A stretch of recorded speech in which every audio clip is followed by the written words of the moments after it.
Good morning, ladies and gentlemen. I would like to welcome you all, both those sitting here and those watching from afar, to this webinar.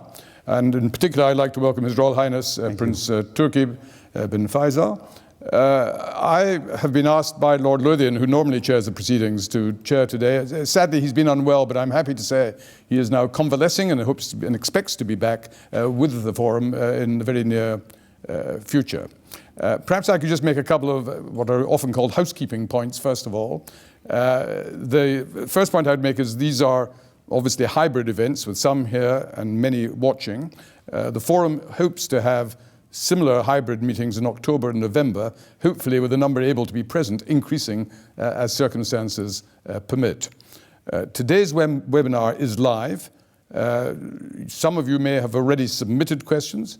But even if you have not, please feel free, both those present here today and those who are watching from afar, feel free to submit questions, and we hope you will do so. And if selected, please feel free to ask them live, as it were, to me, for me to pass to Prince Turki to respond to. The meeting is being recorded and will be available in a recorded form for those who might not have been able to be here today. So let us now go to the actual proceedings themselves. And it is with enormous pleasure that I welcome His Royal Highness Prince Turki, who I've known for a good number of years, but it's marvelous to welcome him here to the forum. He has actually been at the forum before. In 2011, he gave a lecture, and that was very well received at the time, and we're delighted you're able to be back today. The subject, of course, as you know, today is essentially around issues of Afghanistan, and there could literally not be anyone more qualified to be with us and to comment and discuss, not just as it were an academic point of view, but as a practitioner, someone who has been personally, actively involved over very many years. Prince Turki, as many of you will be aware, had an extraordinary career. He was director of the General Intelligence Directorate of Saudi Arabia. That is I think the nearest equivalent would be MI6, Foreign Intelligence Department of the Saudi Arabian government, for no less than 24 years. He then came to London as his country's ambassador, and that was from 2002 to 2005, and then went on to be ambassador of Saudi Arabia to the United States from 2005 to 2007. Since then, he has remained very, very active in a whole series of ways, and he has just produced this book, which many of you will be aware of, called Prince Turki, and it's called the Afghanistan File, and that is what we will be discussing today. So the format for the next hour will be His Royal Highness will be invited by me to speak for 10 to 15 minutes, and then we will be in conversation, the two of us, for about a further 10 to 15 minutes, and the remaining half of the time available will be for the questions you either have submitted or may wish to submit over the next period ahead. So, Prince Turki, please feel free to offer your comments. Well, thank you very much, Sir Malcolm, not only for hosting me today, but also for endorsing my book. And it's a pleasure to be back at the forum. Just to remind everybody of how the kingdom relates with Afghanistan.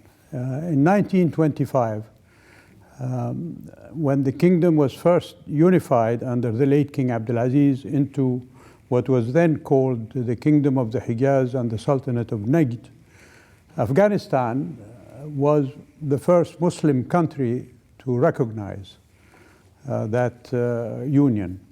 And ever since then, of course, the relationship grew.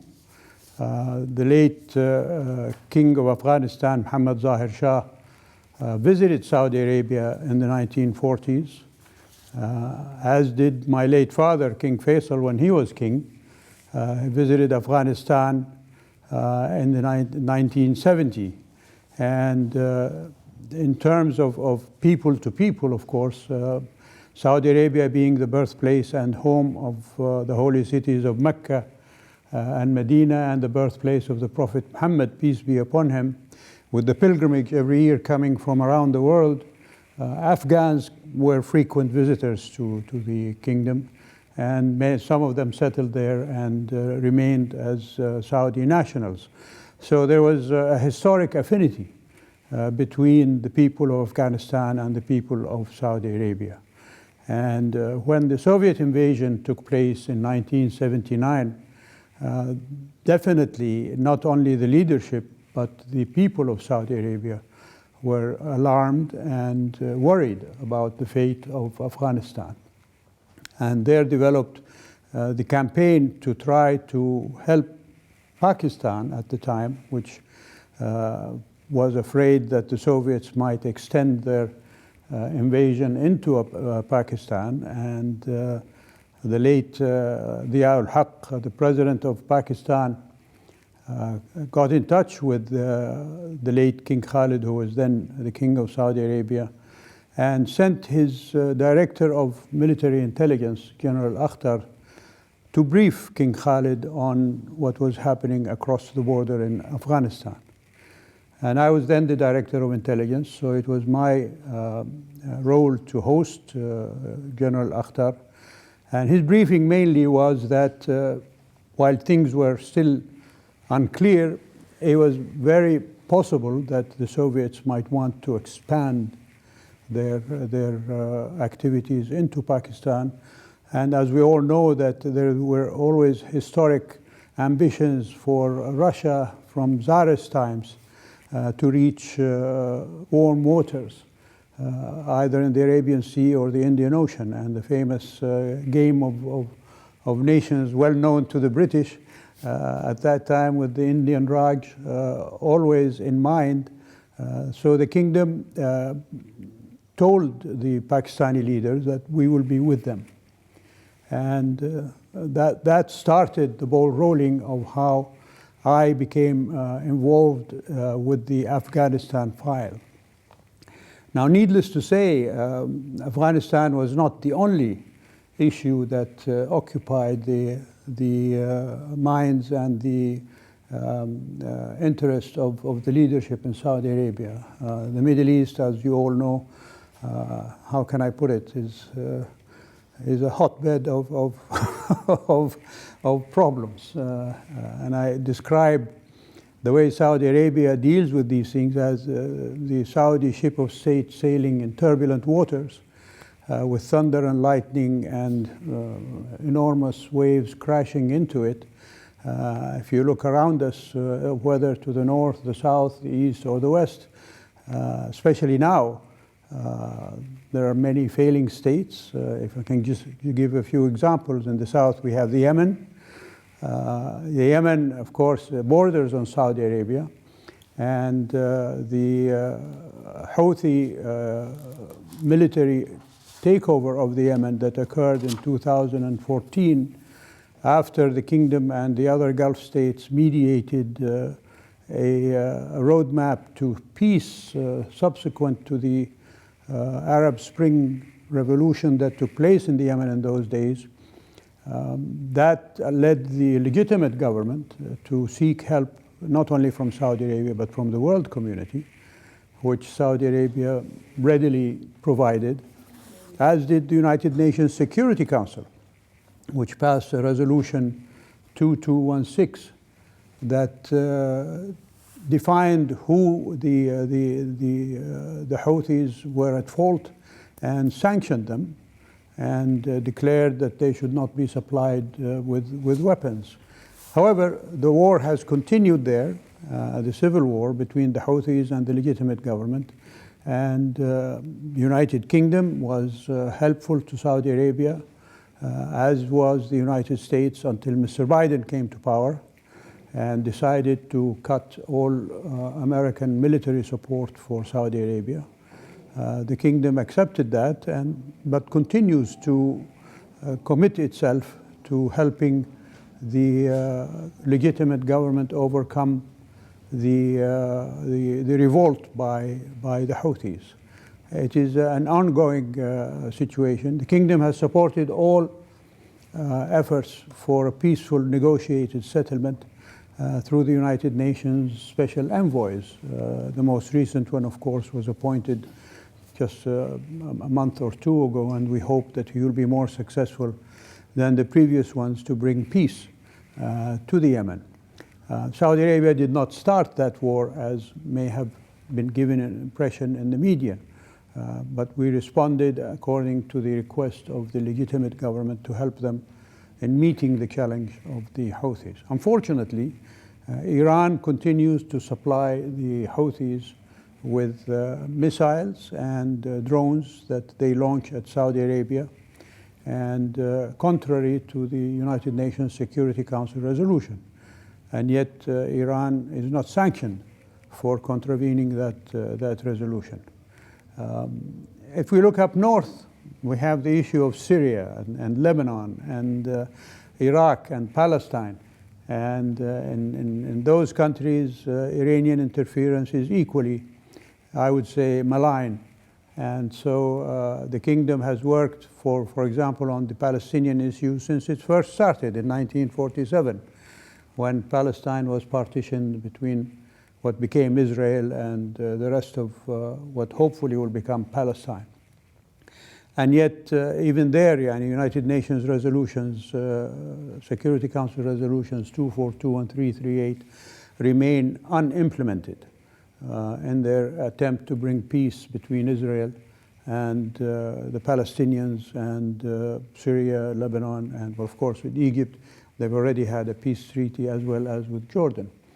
And the kingdom presented the Arab Peace Initiative, if you all remember, back in 2002, which calls for Israeli withdrawal from occupied Arab territories in return for full Arab recognition of Israel and normal relations with Israel. Alas, Israel continues to ignore that initiative, although the rest of the world has expressed their support for it.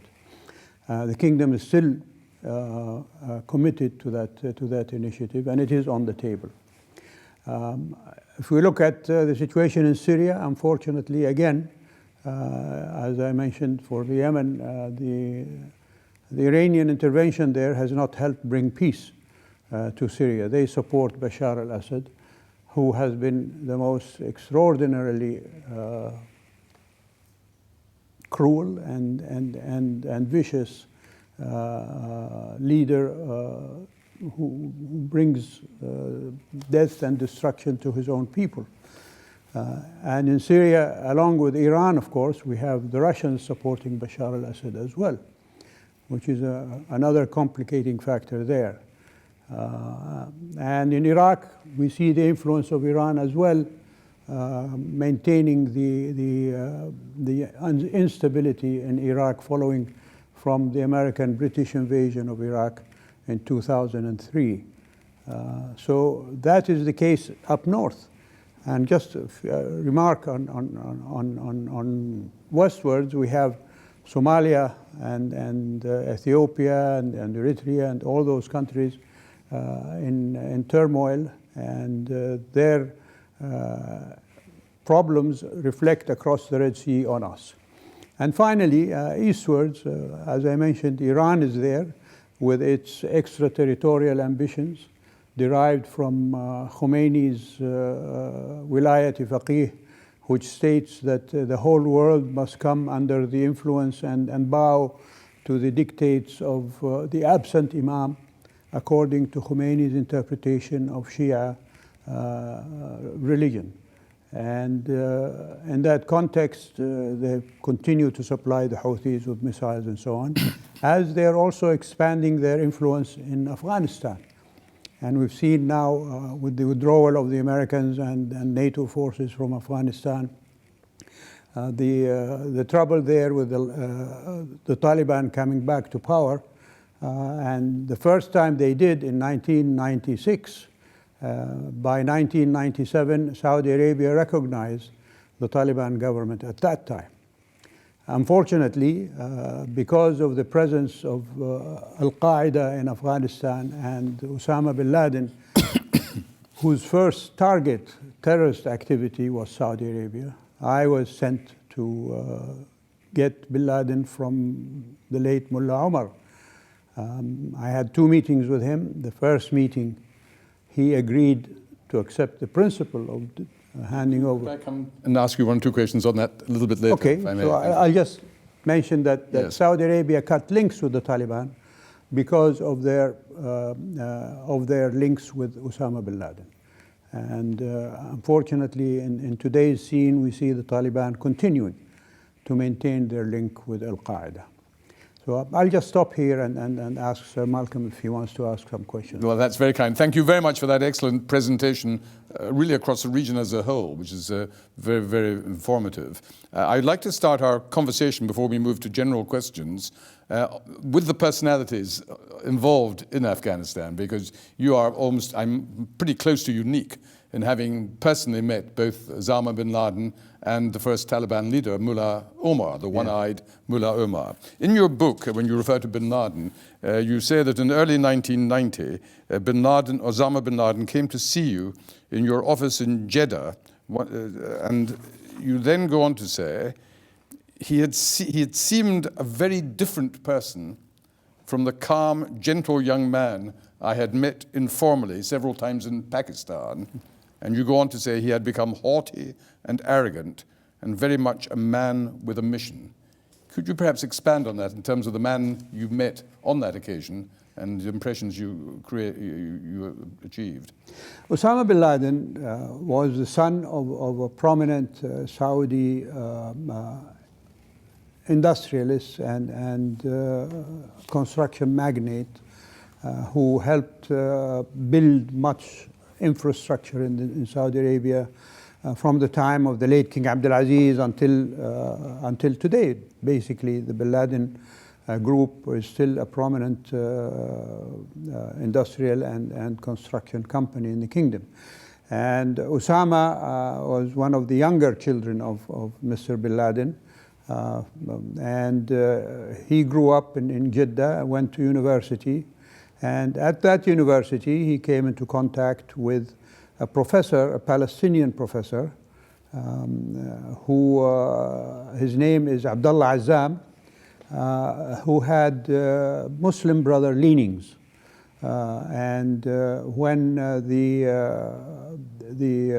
Soviet invasion of Afghanistan took place, Abdullah Azzam had moved to teach at the Islamic University in Pakistan. And he thought, Abdullah did, that he must do whatever he can to help repel the Soviet invasion of Afghanistan. And bin Laden, at the time a young man, went to Pakistan to try to help in that endeavor.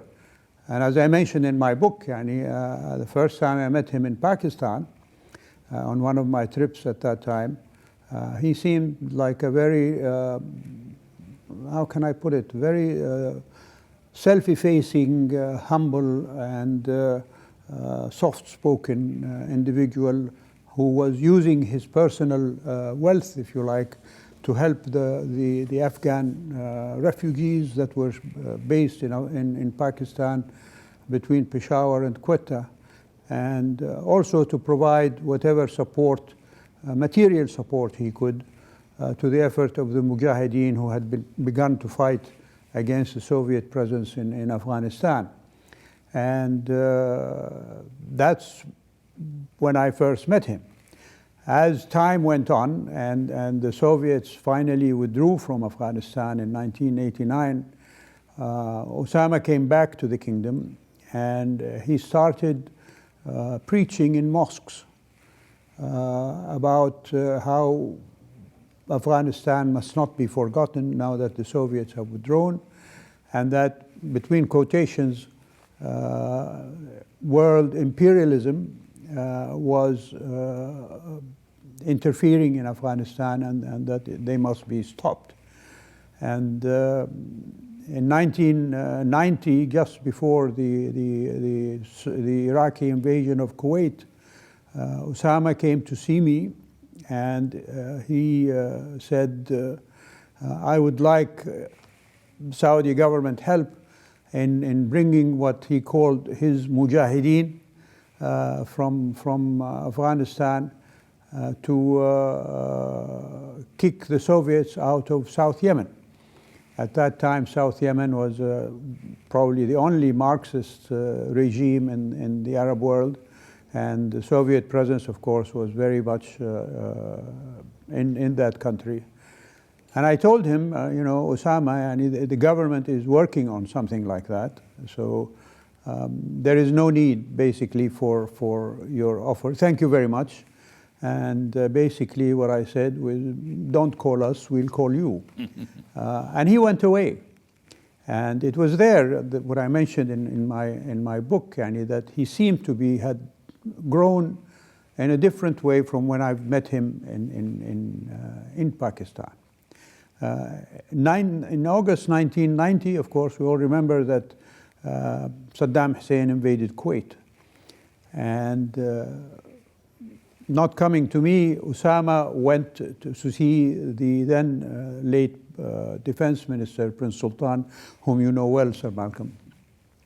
And he asked Prince Sultan to allow for him to bring his mujahideen to drive out Saddam from Kuwait, as they had driven out the Soviet Union from Afghanistan.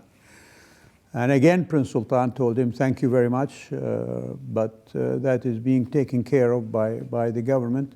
And again, basically, you don't call us, we'll call you. And I think those two rejections, if you like, of his offer to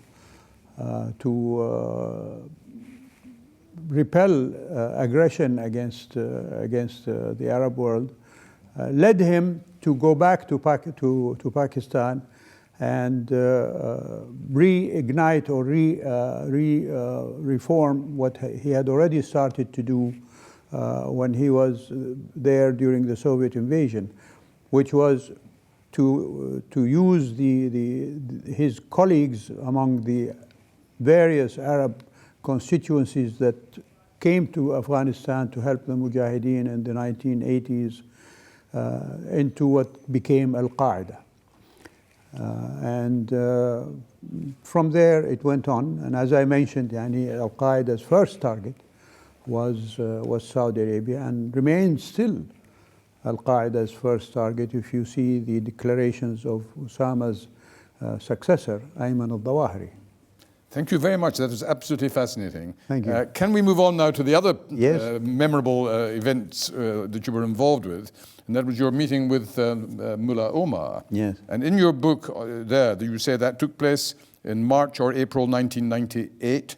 It was considered that you might go to Kandahar in order to meet the Taliban leader, Mullah Omar. And you say in your book, and I quote from it, the meeting took place in buildings in Kandahar. And here, when you got to the room he was in, here was the mullah. He was thin, tall, with a long beard, one eye, and what seemed like an arm injury and possibly an injury to his leg, though I never saw him walk. He and his entourage were barefoot and wore mud-colored clothes. They were sitting on rugs and cushions on the floor. There was no other furniture in the room. And then you say at the end of the paragraph, I ended by saying that I wanted bin Laden handed over to Saudi Arabia. Would you care to comment about Sure. that meeting and your view of Mullah Omar? Yeah. Well, as a preview to that, as I mentioned in my statement, in 1997, the Taliban took over nearly 90% of the territory of Afghanistan, including the capital, Kabul. And the kingdom recognized the government then, with the hope, of course, of maintaining engagement with the new rulers in Afghanistan. Bin Laden had been already established in Afghanistan at that time when he left his exile in the Sudan after he left Saudi Arabia, and he was hosted by one of the prominent Mujahideen leaders during Soviet occupation, the late Yunus Khalis, in Jalalabad, near the border with Pakistan. And when the Taliban took over Jalalabad from Yunus Khalis, they inherited bin Laden as a refugee and as an exile among them.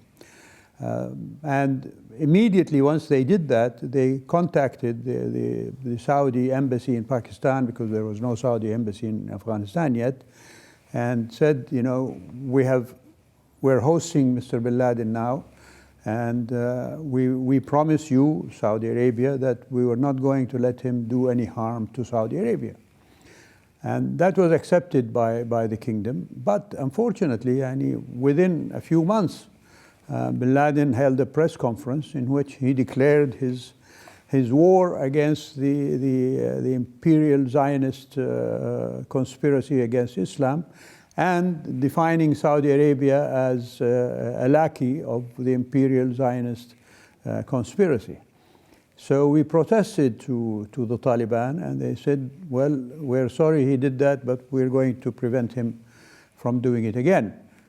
Needless to say, by 1998, when I finally went there, bin Laden had continued to do harm to the kingdom, attempts at bombings in Saudi Arabia, and statements, you know, critical of Saudi Arabia, and declaring that the government must be brought down, etc. So the late King Fahd and Crown Prince Abdullah sent me to Kandahar to meet with Mullah Omar and to remind him of their assurances that they will not let bin Laden do anything to harm Saudi Arabia.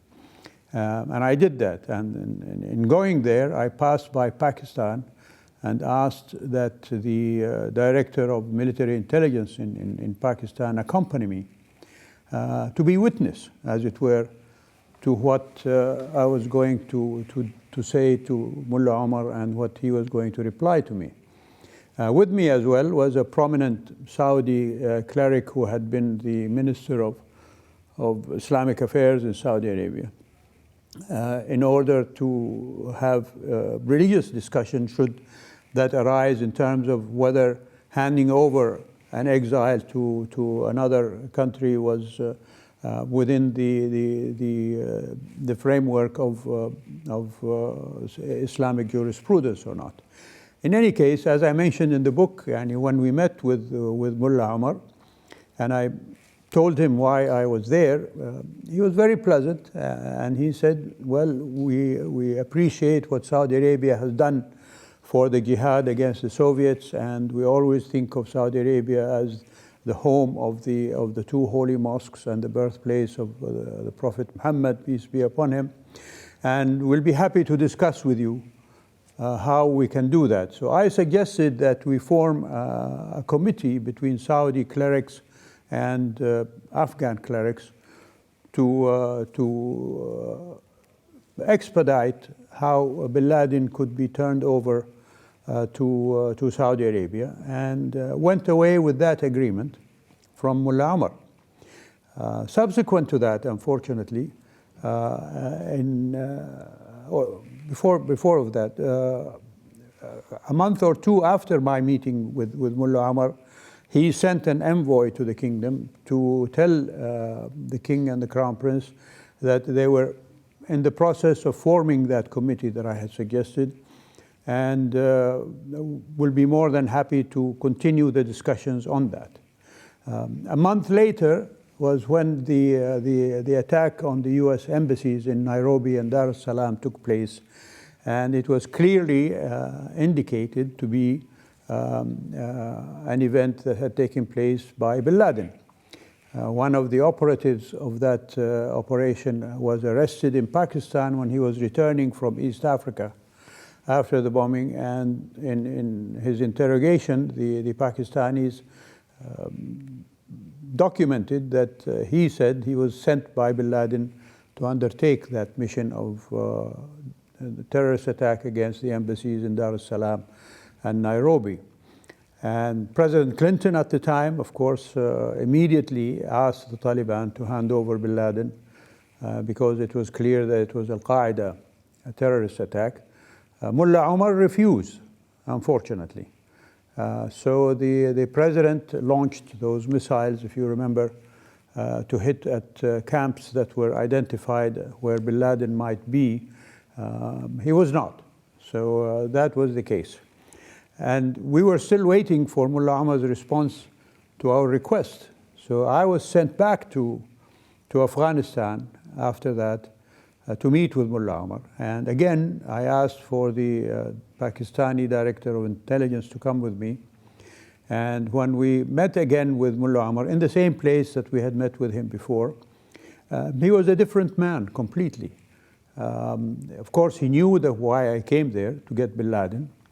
And he seemed to be, nervous, and he was sweating. And when I said, Mullah Omar, I'm here to remind you of your promise to hand over bin Laden to us, he immediately said, no, I never made that promise.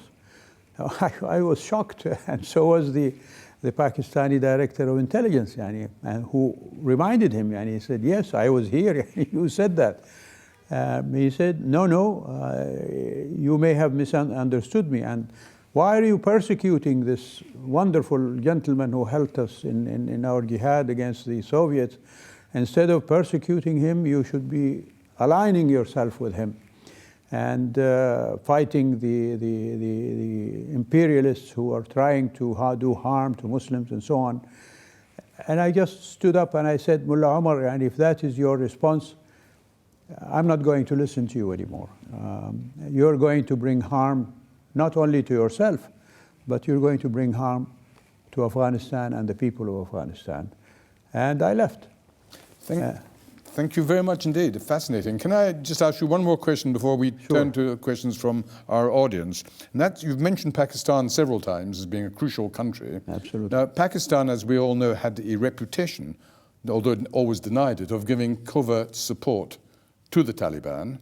And indeed, Osama bin Laden was eventually found by the Americans having sanctuary in Pakistan itself, in a rather fine house where the Pakistani government must have known he was there. Yeah. Do you think there is any justification for the way the Pakistanis behaved? And what do you think was their motive for, on the one hand, being very much against terrorism, and yet at the same time actually giving sanctuary to bin Laden after 9/11? Well, far from it for me to speculate on Pakistani motives. To me, it is a puzzle. As you say, the contradiction with Pakistan itself having been the victim of terrorism from the so-called Pakistani Taliban and other terrorist activity in Pakistan. It was a complete puzzle. And I'm still wondering what their motives were. But obviously someone in Pakistan felt that having bin Laden in Pakistan and protecting him for all those years would serve some purpose. That must have been someone very senior. Well, definitely. And of course, I remember when the first time I heard of the Taliban in 1995 was on one of my trips to Pakistan. At the time, the late Benazir Bhutto was the prime minister, and her minister of the interior, General Babar, I was talking to him. I was on my way to see the president of Afghanistan at the time, Burhanuddin Rabbani, in Kabul, with a peace proposal to bring an end to the civil war in Afghanistan. And having briefed the Pakistani government on that, sitting with the general, the Taliban had already made their first operation in Kandahar by ridding Kandahar of a very cruel and gruesome warlord who had been terrorizing the people of Kandahar. And these students from a seminary, religious seminary in Kandahar, led by Mullah Omar, captured this cruel warlord and put him to trial and executed him for all the wrongdoing that he was doing to the people of Kandahar. So they acquired a reputation of being just and swift in meeting justice to wrongdoers, and they began to expand their writ across Afghanistan. So the General Babar asked me, have you heard about the Taliban? I said, well, I only saw news accounts of that. He said, well, you must meet them, these are my boys. And he introduced me to the second man of the Taliban at that time, Mullah Rabbani, and that was the first time that I met the Taliban in Pakistan. So definitely, Pakistan had an important, if not a really controlling engagement with the Taliban from those days. Mm-hmm. So that was how it was. Thank you very much. So we now move to questions from the audience, and the first question is from Sir Tom Phillips. So the question is, given the dire humanitarian situation in Afghanistan, should the international community seek to provide assistance to the Afghan people, or would this simply ease the pressure on the Taliban? And should any aid be conditional on them to respect human rights and committing themselves to elections? Well, first of all, how are you, Ambassador Phillips? Because Ambassador Phillips was ambassador in Saudi Arabia. I'm not of the view that humanitarian aid should be a negotiating gambit between people. I think those who suffer, as are the people of Afghanistan are suffering today and in other places of the world, should be provided humanitarian aid, regardless of who is in charge of that government. And there are other ways, I think, to pressure the Taliban to stay true to what they have declared that their intentions are when they have taken over in Kabul, which was to be an inclusive government that will bring all the people of Afghanistan represented in it, et cetera, with human rights and women's rights, et cetera, guaranteed, et cetera. The pressure there, I think, should be keeping recognition from them until they do what they have said that they intend to do, but not to use humanitarian aid as a means to do that. Thank you. Now, I saw someone with their hand up. Yes, could you identify yourself and please ask your question? There's a microphone coming. Clive Newell, former Foreign Office, including a couple of years as a political officer in Kabul. A bit louder, if you could, please. Clive Newell, ex-Foreign Office and British Embassy, Kabul. Given what you said, Your Royal Highness, about Saudi Arabia previously recognizing the Taliban, and you've just said they need not to be recognized until they make good on things, what do you think will happen now? What will Saudi Arabia do to bring any pressure it can, maybe short of recognition? The kingdom has already made statements on that issue. The foreign minister said that the Taliban should come through with what they said that they will do, and did not offer recognition as a means of in any way or form. So this is what I think will happen. The kingdom will not recognize the regime until they see what they do on the ground. Thank you very much. Do we have any further questions? I'm not seeing any at the moment. Here we are. From Dr. Mark Bailey. If you're able to, would you care to ask your question directly to Prince Turki, Dr. Bailey? Yes, I don't know if you can hear me. Yes, we can hear you very well. Thank you. Thank you very much indeed. Why, Your Royal Highness, what do you think? I'm afraid this is a speculative question, but everything failed in the Western occupation of Afghanistan. What methods might possibly have made Afghanistan adequately governed and reasonably safe for the rest of the world, its neighbours and so on? Should federalism have been tried, as in Pakistan, to acknowledge the very different races and languages in what we call Afghanistan? Was the Western-sponsored centralist constitution part of the problem of the failure? Thank you, Your Honour. Thank you. That's a tall question. Yes. Might require a tall answer, but I'll try to be brief. First of all, I don't think that the presence of the United States and other allies, and it's not just the West, Yani, there were other countries involved in helping the government there after the fall of the Taliban the previous time. In terms of education, in terms of health services, etc. Definitely things improved in Afghanistan during that time, while the civil war continued with the Taliban. So it was not a total failure, I think. The other thing, of course, about what can and should be done there and what happened in how the central government was brought together, I think one of the basic faults of that procedures that took place in Berlin, if I'm not mistaken, after the fall of the Taliban government, was to keep a distance a little bit, if you don't mind, from the Pashtun composition of Afghan society. Although the chosen President Karzai himself was a Pashtun, and yet the representation in the government was not equivalent, if you like, to the composition of the Pashtun and the society.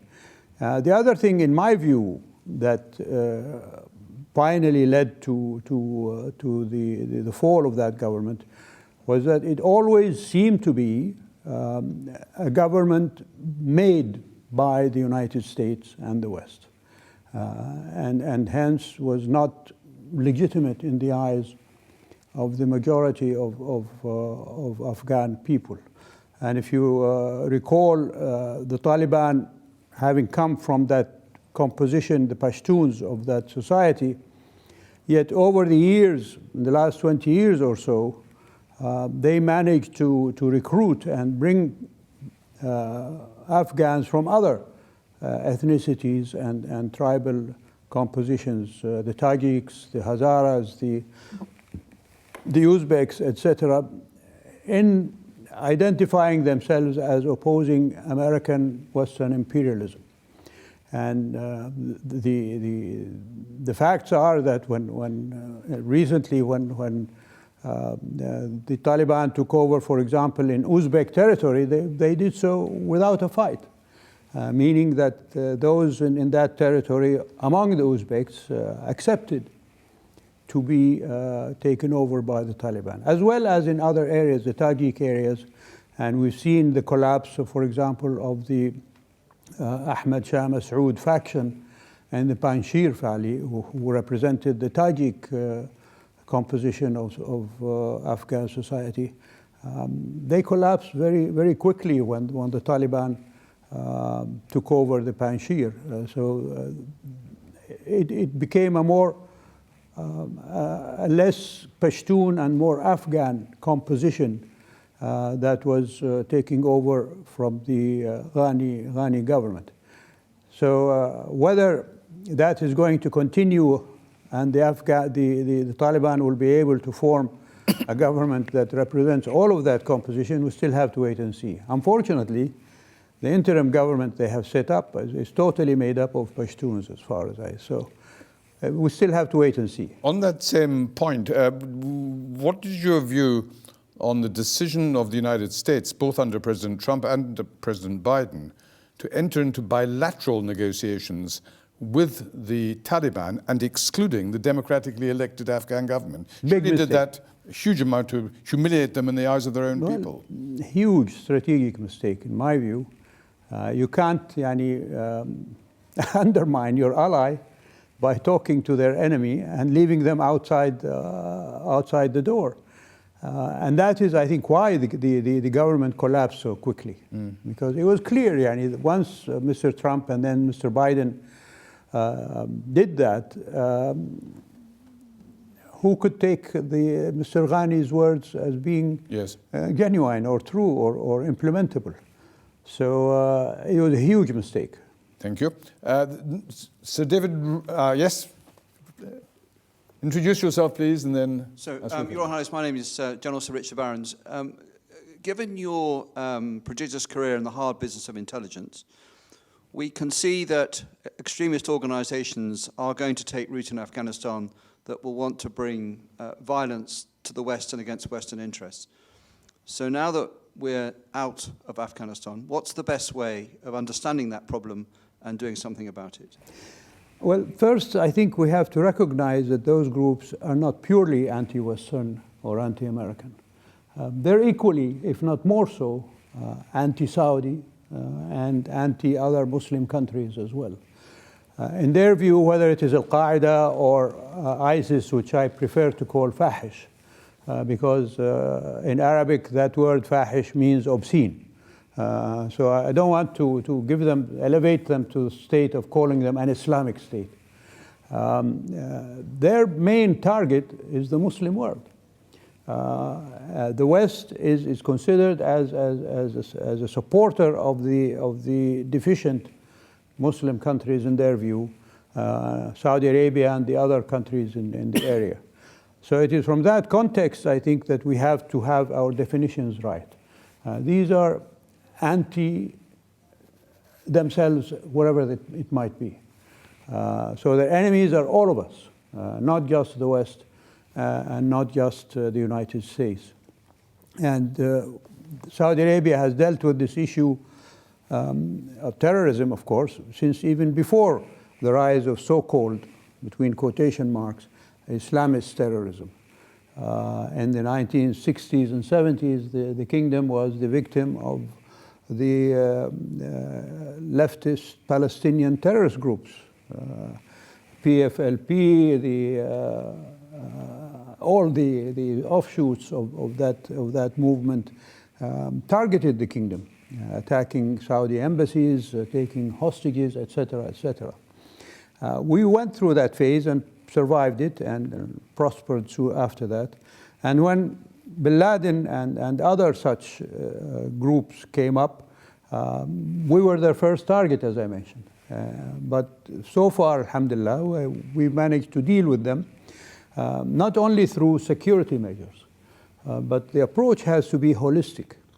It has to be in terms of education, how to educate the young ones to make them feel that they are contributive people to society and to humanity rather than exclusively, by definition, whether it is Muslim, Christian, Jewish, or whatever. You have to reform and evolve mosque preaching in a way that it does not promote extremist interpretation of religion. In the media, you have to give coverage to the awful things that they do and try to encourage people to oppose them. Through society. In some of the cases back home of individual terrorists, of course, their families were called in to try to influence them, as we did with Bin Laden's family. Unfortunately, it didn't work with Bin Laden, but with others it might work, and so on. So it's a holistic approach and not just a security approach, not just the police and the army. It has to be the whole society engaged in doing that. Rehabilitation is another factor that the kingdom has gone into with some success. Those who are arrested from these groups when they're in jail, they're exposed, first of all, to a process of psychiatric treatment, followed by engagement on religious thought, with the clerics challenging their assumptions or their interpretations of religious diktat. Also, their families are brought in to try to re-engage them with them. And they're kept under surveillance, of course, after they're released, if they're released for lesser crimes than the major crimes that they remain in prison for. So it is that kind of approach that the kingdom has taken. And alhamdulillah, there haven't been any incidents in the kingdom for some time, although the attempts continue, but they're prevented from taking place. We've got about another 10 minutes or so, so let's try and get a few more questions in. Sir David Redaway, I think you wish to ask a question, if you'd like to introduce your question. Thank you very much, and thank you for fascinating insights. My question was about Afghan attitudes towards China. if China seeks to extend its influence in search of minerals, strategic benefits, and political gain? How will the Afghans regard that if the Chinese become more deeply embedded? China, during the Soviet occupation of Afghanistan, helped in providing weapons and other support to the Mujahideen at that time. It has, of course, it has a border with Afghanistan. And from China's perspective, they don't want Afghanistan to be the center of anti-Chinese activity, whether it is by the Uyghurs or any other ethnicities that make up the Chinese social structure. And already I saw in the press today that there are Uyghurs who are living in Afghanistan, having come from China, I presume, who have become very worried about the seemingly friendly relationship that the Taliban have with China and being forced to go back to China. So there is an issue there for China in terms of security matters stemming from Afghanistan. On terms of special metals or other such interests, and China is not doing that only in Afghanistan, and it is doing that everywhere. So I would not be surprised that if in their engagement with the Taliban, that they would use that as a means of expanding their influence and their benefits from the withdrawal of the United States and NATO from Afghanistan. Thank you. Any further questions? Yes, we have from Frank Domine.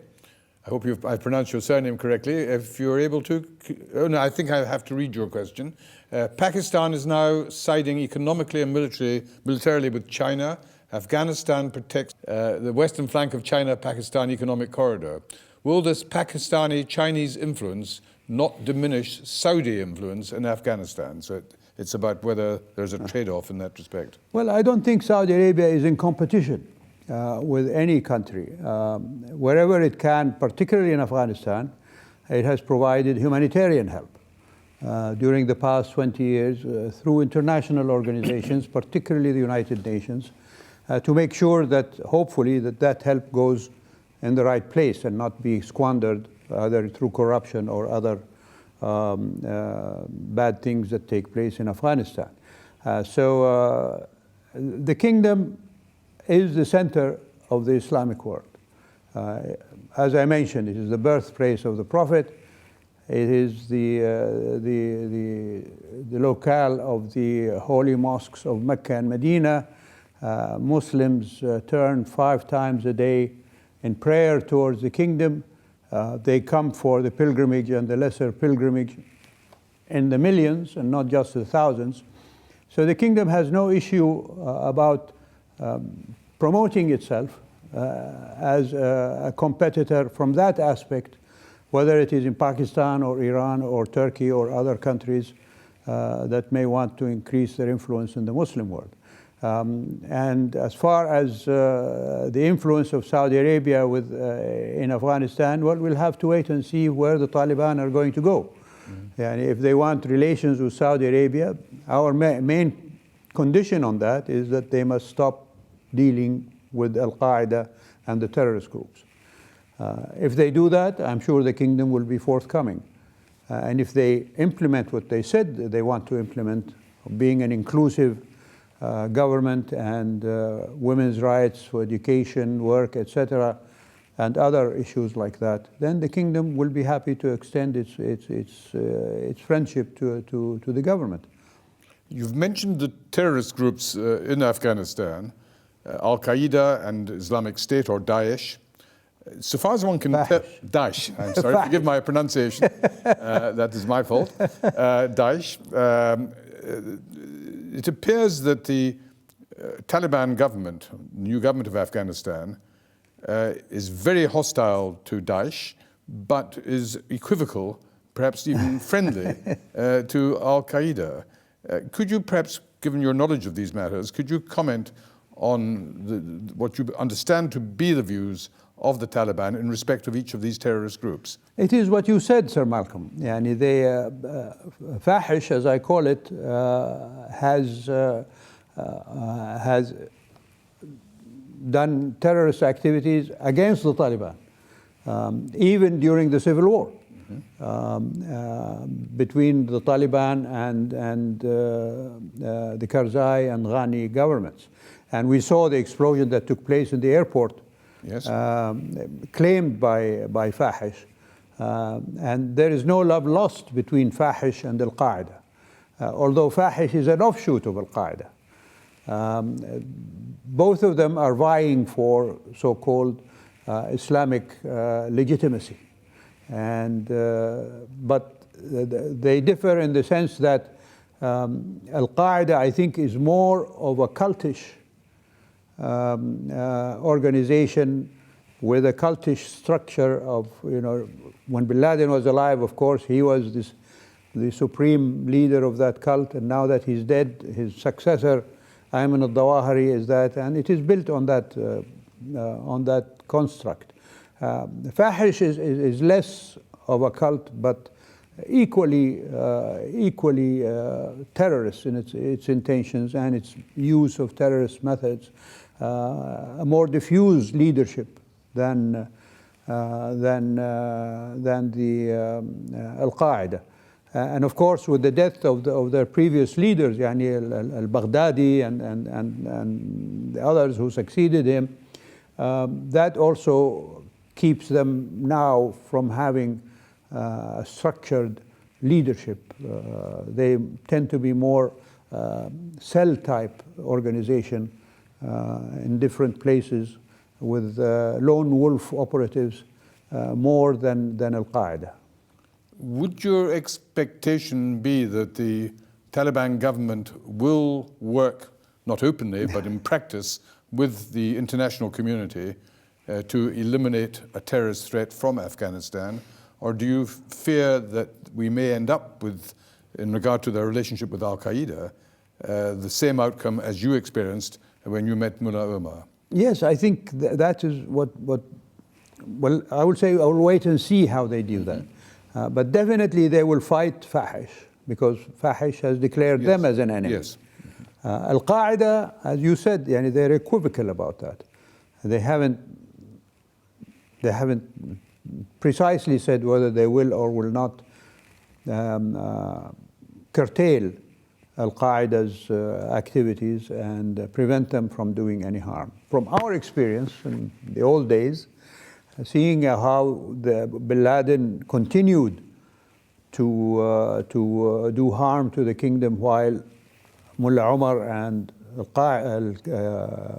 Taliban at that time continued to reassure us that they will not let him do anything bad. It's not a good example of commitment.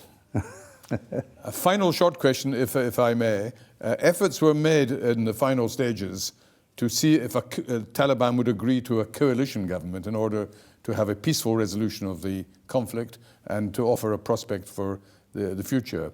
Do you think the Taliban would ever, in any circumstances, have given serious consideration to a coalition, or were they solely concerned with total power? When that offer was made, they already knew that they were going to be the winners. So I don't think they gave it much credence or acceptance. And today, as I said, their government is purely Pashtun. We haven't seen any inclusion, although I read somewhere, I think today or yesterday, that they may have appointed a Hazara to a government position, but I'm not sure if that is a correct. And Hazara is the Shia minority in Afghanistan.